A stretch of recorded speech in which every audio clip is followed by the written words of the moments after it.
I know people normally jump into the claims. Yeah, all my claims are legit, they're truthful, and I wait for Raila to come and challenge any of them. And he won't. He can't. He knows there are even more bombs that I have not even come up with. Because I'm responsible. I'm also not doing this. If I was malicious, there are a lot of things I would have said about Raila. But I decided, I think we have to be fair here. So, but there are things that you, as the citizenry, have a right to. And that's all I'm trying to do. Yeah.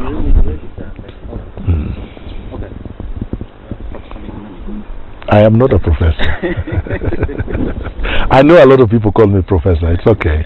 Yes. Okay, let's start by your attire. You normally dress in a sort of an Islamic way. Are you Islam by any Muslim? No, I don't dress Islamic. I dressed African. This is an African dress outfit. I'm a Pan-Africanist at heart and intellectually and politically. So I believe strongly in the culture, the civilization, and the pride of an African. So I celebrate it every day, even when I go to bed. If I was able, I would sleep in African pajamas, but I don't have them. There's no time I would see you in a European suit like that. No. I do wear under duress. Yes, when I'm working with culturally captured people, and when I did under the coalition government, of course I would wear a suit just to make them feel easy. Yes.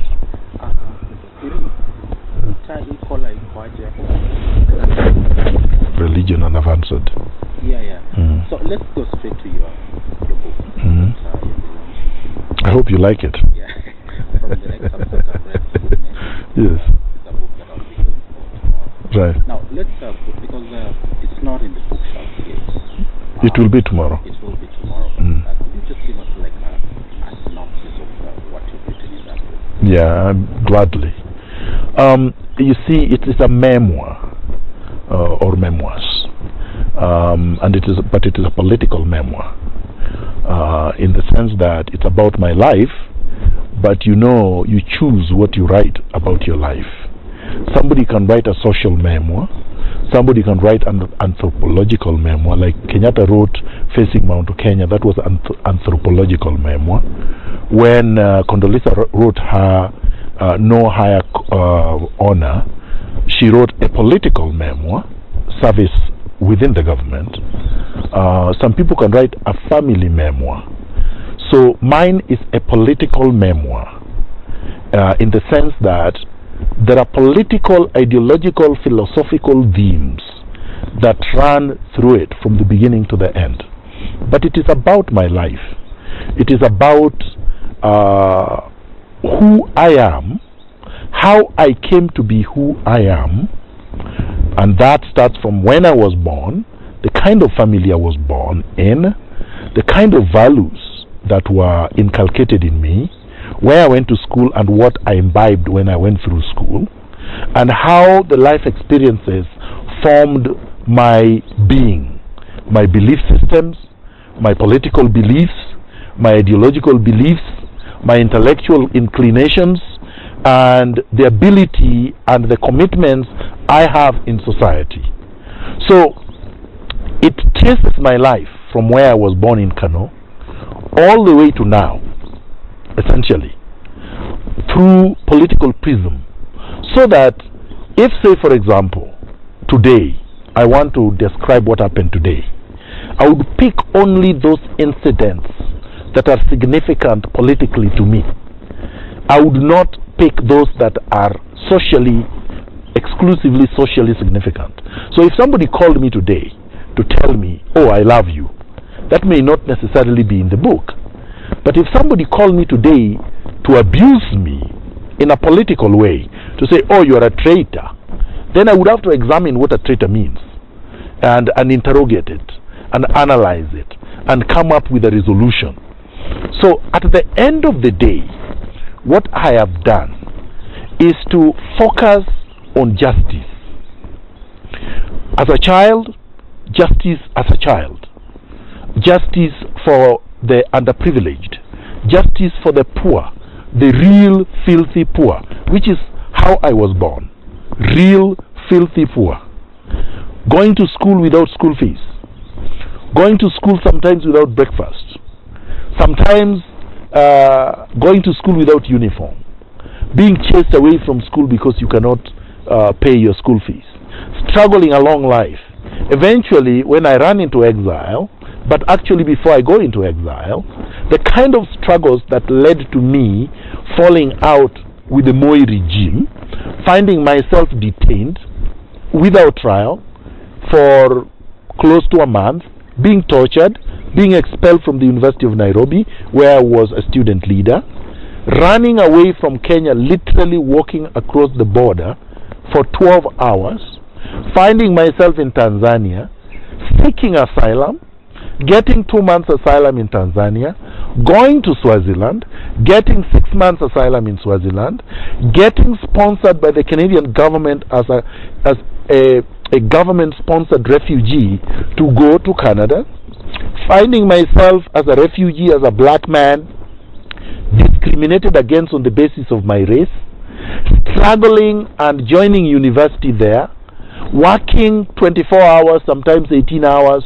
to make a living and to support myself and to pay for my tuition, graduating within 18 months with my BA, first class, getting into law school, struggling there and graduating, struggling to become a lawyer, becoming one, practicing law in an alien environment, trying to make a living, succeeding at doing it, helping people in the process, fighting for democracy back in Kenya, writing at the same time, eventually coming back, joining back the struggle that I continued to do when I was there, having contradictions within my work environment and the people that I interacted with, and reacting, and continued a positive fight for the transformation of society, finding that that is becoming very difficult. Eventually I was suspended. How I responded to that, how that steeled me and made me now decide all these experiences that I wanted to write about anyway, and my mind was, you know, the conceptualization, all these ideas were there, using the notes and everything else, writing the book and publishing it. What is the purpose? The purpose is to put a record, a historical record of all of that, so that even for me at the individual level, it will help me continue to struggle positively for the transformation of society at the individual level, to continue to quest, continue to search, continue to fight for justice.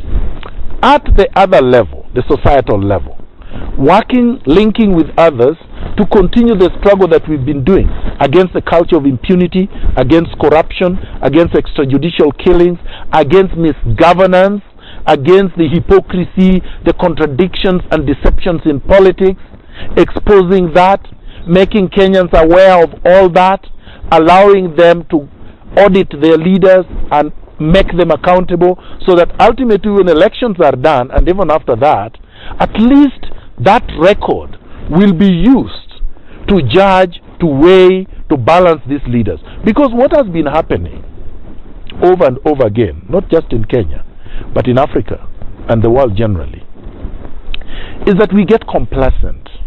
The moment you join government, you decide either that you want to make money, or you decide that you want to become bigger in terms of progression. So there is greed for power, there is greed for money, there is greed for status. I reject that. I have rejected that throughout my life. If I wanted money, people around me were all corrupt. Most of them, I believe I was smarter than them, so I could definitely make much more than them, because making money also requires brains. I made a decision not to join them because I don't want to commit crime, and stealing is a crime. So that is a decision I made. I know their lives may be easier on the basis that they have more money. I mean, if you're a billionaire, you can buy a helicopter, you can buy all these things, so you live a more comfortable life. But comfort under theft also mean that mentally you're not stable. You can always be taken out anytime. So that's part of that. So I hope that explains where I'm coming from, what I've written, and why I have written it. Now another question people are asking, sorry to do this. Timing. Why now? The question is, when is the right time to write a book? Why would anybody want me to write a book in January? Why would anybody want me to write a book in March and not in July or June? In any event, the best time to write a book, a political book, the best time to ask for accountability of politicians and leaders is at the time of elections. Because that is the time that the citizens need to audit their leaders. You need to ask, for the last 4 or 5 years, what did you do? How did you provide service if in fact you are supposed to do that? How did you represent us? How did you utilize our resources that we placed at your disposal? Did you discharge your trust to us? Now, if I help in that by enlightening the country a little bit on how these people may have done this or that, I think we can always be the better. We would help improve the society. And if there are debates, people disagreeing with me, and us debating and dialoguing and even arguing, and out of that, people get to know the truth, nobody can complain. The question that people are asking is the issue of you were working, serving in the coalition government, and from the experts that are read in the nation, as you mentioned, a number of people were still in the coalition government who were working here. So people are asking, when you were seeing some of these people going on, why did you raise red flags there and then? You see, that is a very unfortunate question, and it is mischievous. Because even from the excerpts you've read, I tell you what I did. I say, on such a day, I went to the Prime Minister. I was with so-and-so. These are the questions I raised. This is what he told me. So how can anybody say that I never raised the questions? And you know, most of them, I'm saying, I did that in 2009. I did this in 2010. This happened in 2011. So I did that consistently. And in fact, even before that, even before I returned, people forget that I started working for Raila Odinga before I came back to Kenya. I was already his advisor before I came back to Kenya. I was doing it pro bono. I was not getting paid. I was writing his speeches, some of his speeches. I was giving him briefs. He was asking me questions. I was doing research for him. I mean, so work is not only when you get paid. Even as a lawyer, a lot of what we do is pro bono. The advice we give to our families and friends, most of it is not billed. And that is your contribution to society for making you who you are. So you pay back. And I did that. So when they're asking these questions, ask them. And he the one who is telling you about these things? I could have chosen not to tell you. So between knowing and not knowing, you prefer not to know. Is that intelligent? That somebody is telling you something, and instead of debating on what he has told you, you are asking him, why are you telling me this? That culture is only African, and it is sad. That is why Africa is in a mess. Because I will give you examples. If you go to Britain now, the latest book that people are discussing is a diary, over 700 pages, by Alistair Campbell, who was the spokesman and the private, the press secretary of Tony Blair. Not even just a narrative, diaries, unvarnished, unedited, real, raw things. Even people, when they went to the bathroom, is all there. And he has produced 5 of them. Each one of them over 700 pages. Nobody's complaining in Britain. They are happy that they are getting to know what was happening behind closed doors, so that the next Prime Minister, they will audit on the basis of this. Now, I'll give you another example. In South Africa, the latest book people just discussed, and it was serialized here in Kenya, is Reverend Frank Chikane's book, 8 Days in September, how Thabo Mbeki was removed from power. And In September, he's publishing another book, The Things I Could Not Say. Now, Chikane was the equivalent of Mudaura. He was the head of the civil service, the director of the presidency, and the secretary to the cabinet. Now, if you talk of secrets, this is the custodian of all state secrets. He's telling you, and the South Africans are not complaining. They are happy that Chikane is sharing these experiences with them. Look at Condoleezza Rice. She was the national security advisor. Security, not coalition. Security, national security. She wrote a book, No Higher Honor, where she recounts, and it is a political memoir only of our time in the George W. Bush's administration, where she later became Secretary of State, Foreign Affairs. And she's telling all this behind the scenes. Bush himself already wrote a book.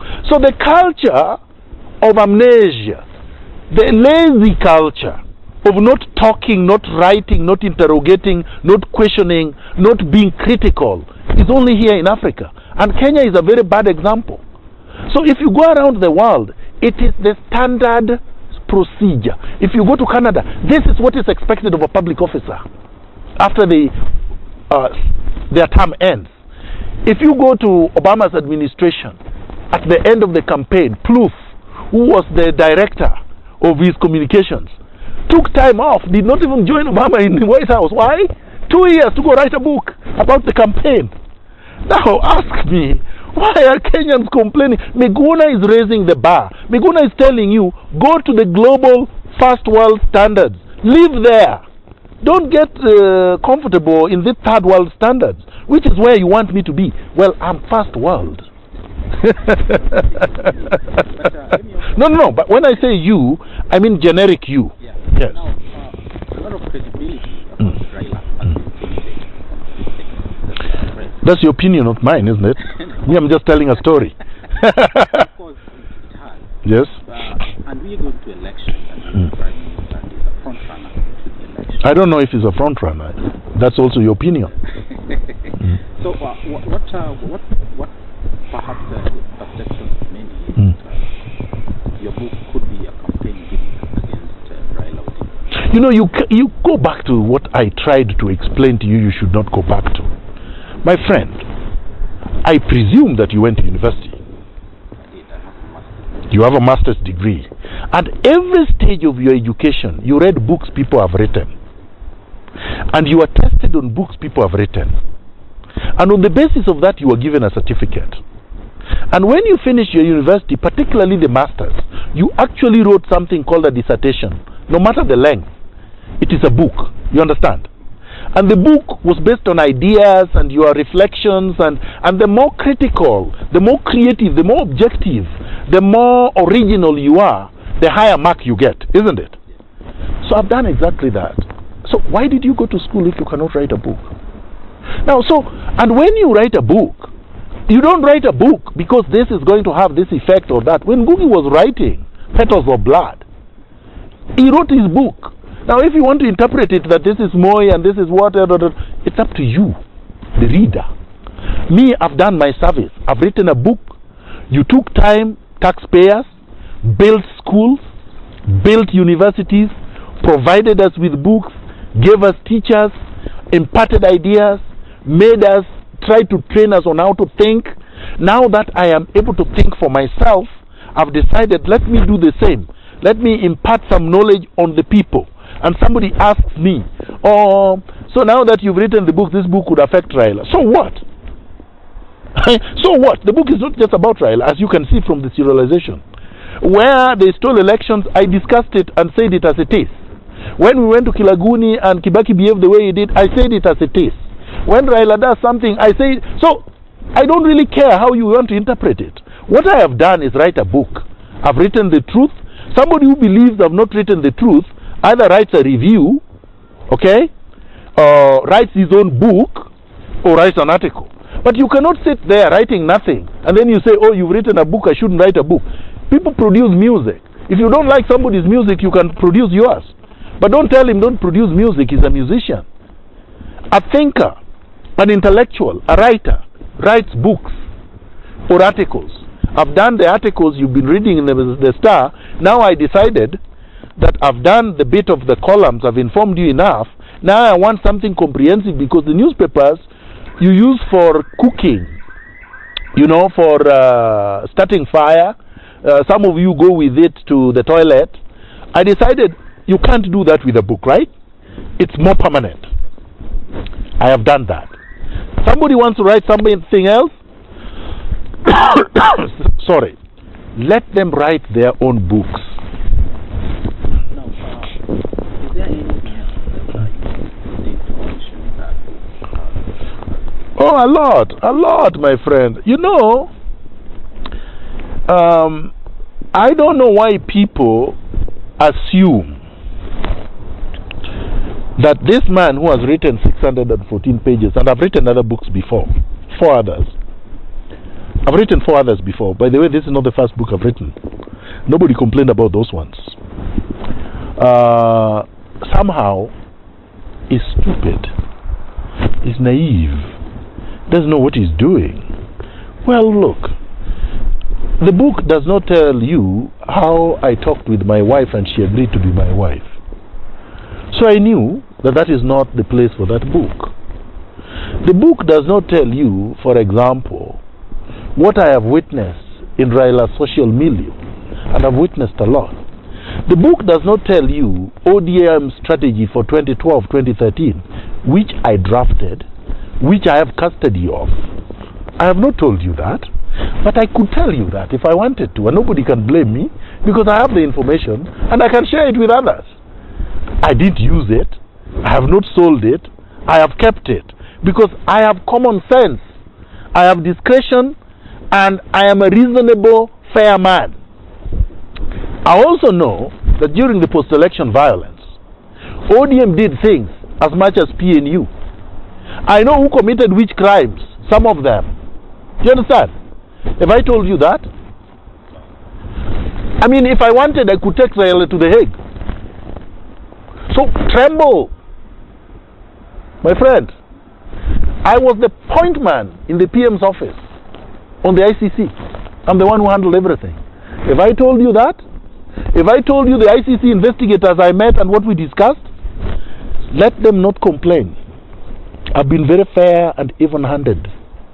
I could destroy everybody in ODM if I wanted to. Let them remember that. I've fired probably a shot in the air as a warning. Somebody wants a combat, I am ready. So let them know Miguna is ready. Please don't provoke him. That's all I can tell them.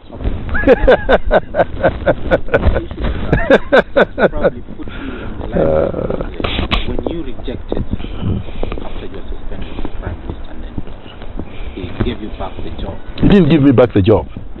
That was a political play. Raila is not smarter than me, but he was trying to play with me. You know, people who are smarter than you can never play around with. I was his advisor. Now, you can only advise somebody who knows something. You can only advise somebody if you know something, usually. Sometimes you know more than the person you are advising. That's why you are an advisor. But you cannot treat your advisor as if he's a fool. So Raila's intention was to stop me from writing my book, first and foremost. Because what they wanted me to do, and I know Raila like the back of my hand, is to come in, they give me a contract, and they muzzle me. I could never do that. Secondly, I hear that something was going to happen to me. You see, I was at the level of a PS. I got a government chauffeur-driven car. I got an armed bodyguard at my home and in the office and with me all the time. I get workers all over the place. Miguna could blow up, and it was just an accident. He's not that stupid. Miguna is not that stupid. You can also set Miguna up. Send somebody to compromise him in whatever way. Even if they are not able to compromise him, build a story. Too smart, my friend. I don't fall into those traps. I survived this long. I even survived Moi. Raila is no match. So what What is your life after the case? What are you doing? I'm a lawyer. I have a license to practice here. I have a license to practice in Canada. What better thing can you ask for? These people would die to have that. That's number one. I have skills many people don't have. They would die to have the skills. I can write. I can talk. I can do research. I can consult on any imaginable, profession. I can do communications. I can do law. I can do literature. I can do philosophy. I can do politics. I can analyze for radios. I can analyze for the TV. My friend, how can I complain? God gave me some gifts that I'm just lucky, and I thank God for that. So people should not complain. I've not come to ask for anything from anybody. As you can see, I'm pretty comfortable, and I don't have to go to anybody to help me. I help myself every day. Yeah. Perhaps the last question. Now, have you received any communication from the people you adversely mentioned in your book? I have not adversely mentioned anything. You keep on saying that. I have spoken the truth. The unfortunate thing is that you have not studied law. The first thing you learn in law school, my friend, in any class, starting in first year, truth is an absolute defense in anything. So you go to court and somebody says, oh, you say this, well, refute it. What is it that I've said which is not true? And as long as you've said the truth, you stand on the truth. I've not made any stories. If I say I was with so-and-so, and we talk like this, well, he can only deny that he was with me, but he was with me on such and such a day. How do you prove? How do you prove a negative on a truth? We discussed this, and that's it. Now, if you want to make up your mind on what we discussed, it's really up to you. You are not there. So readers who are not there, trying to tell me that I'm not telling the truth, but they were not there. How do you argue with that? I think I treat it with the contempt it deserves. You understand? There is nobody who is adversely mentioned. Yeah. If I say I was at the KICC and Henry Kosgei came to me and told me to leave, and he did. There were more than 100 people around, and I can call some of them. See, the difficulty with these people, why they cannot get anywhere, is that I have witnesses all over. Some of them they know, some of them they don't know, some of them are with them, some of them are not with them. And then I have records. I'm meticulous. I keep records. What I'm asking all is, did they try to compromise you? Nobody can try to compromise me. You cannot even dream of it. Raila knows. You can't even imagine. Like Jojo said, you cannot conceive or imagine of trying to compromise Miguna, because it's not possible. Yes, I mean, part of the compromisation was try to get me back. Part of the compromisation was to refuse. Up to today, they have not paid me. They have not released my personal effects from the office. That can only be pure malice to break me. Do you understand? So that I can go running back to them. As you heard the joker called Karoli went on TV to say, oh, we sympathize with him. You sympathize with me, and I have never called you. And they try to call me, I don't pick their calls. They try to call me, I don't pick their calls. I mean, Karoli, Orengo, and the rest, later on, they try to call me. Call me for what? After what they did, they have no business calling me. The person who should have called me is Raila. Then he did it once. Then he tried to betray me again. You see, I happen to be a good lawyer, and Raila happens not to be a lawyer. So when he's told to come with a package, you know, something they teach you in law, they don't teach you in any other profession, is to tell lies. That is why lawyers become judges and are able to take somebody to death on the basis of a lie in court. It's because you come to me and I look at you, and there are things we are trained to detect that you don't know. That right up there, I knew he's lying, and he doesn't know I know, and I don't tell him. So the moment he leaves, I tell him no, because he came all over his body is reeking with lies, and he expects me to jump at the lie. So I told him no, I can't do it. So when I said no because it was not good intentioned, it was not in good faith, and I knew that it was just a setup. Do you understand? And I can see a setup. The reason Uko died is because he couldn't see. The reason Mboya died And I'm not saying that some people cannot just die even when they are careful. But these two particularly were naive beyond belief. Somebody has done what they did to Ouko, withdrawing his passport, withdrawing his security, doing this, and yet you still trust them. What happened to Mboya before they killed him? If he had eyes and ears, you would have known. So that when they come for you, they should not come for you because you consider them friends. They come for you when you know very well that they could come for you and you treat them as enemies. That is an intelligent man. I learned something from Malcolm X. He's my hero. He said, when you realize somebody is evil, it is even Devon. Even Devon. Go and analyze, go and research and find out the meaning. I believe in that fully. I believe that an evil man must get back his just desert. You don't turn the other cheek. Never. I don't believe in turning the other cheek. I will never turn the other cheek. I don't believe in cowering. I don't cower and tremble in front of authority. I don't believe in power. I believe in truth and justice. When Raila walks to me, I don't see power. I just see a human being wearing a coat. I have no regard to power. I don't fear a gun. Kibaki knows, Raila knows. I really don't care how many guards they have. I just walk like this, and I walk to them, and I walk away. So I really don't care, and I don't care about their wealth. Those are the principles on which I live. Truth and justice. Once you believe in that, you are free. I go to sleep very comfortably every night, not worrying about Raila.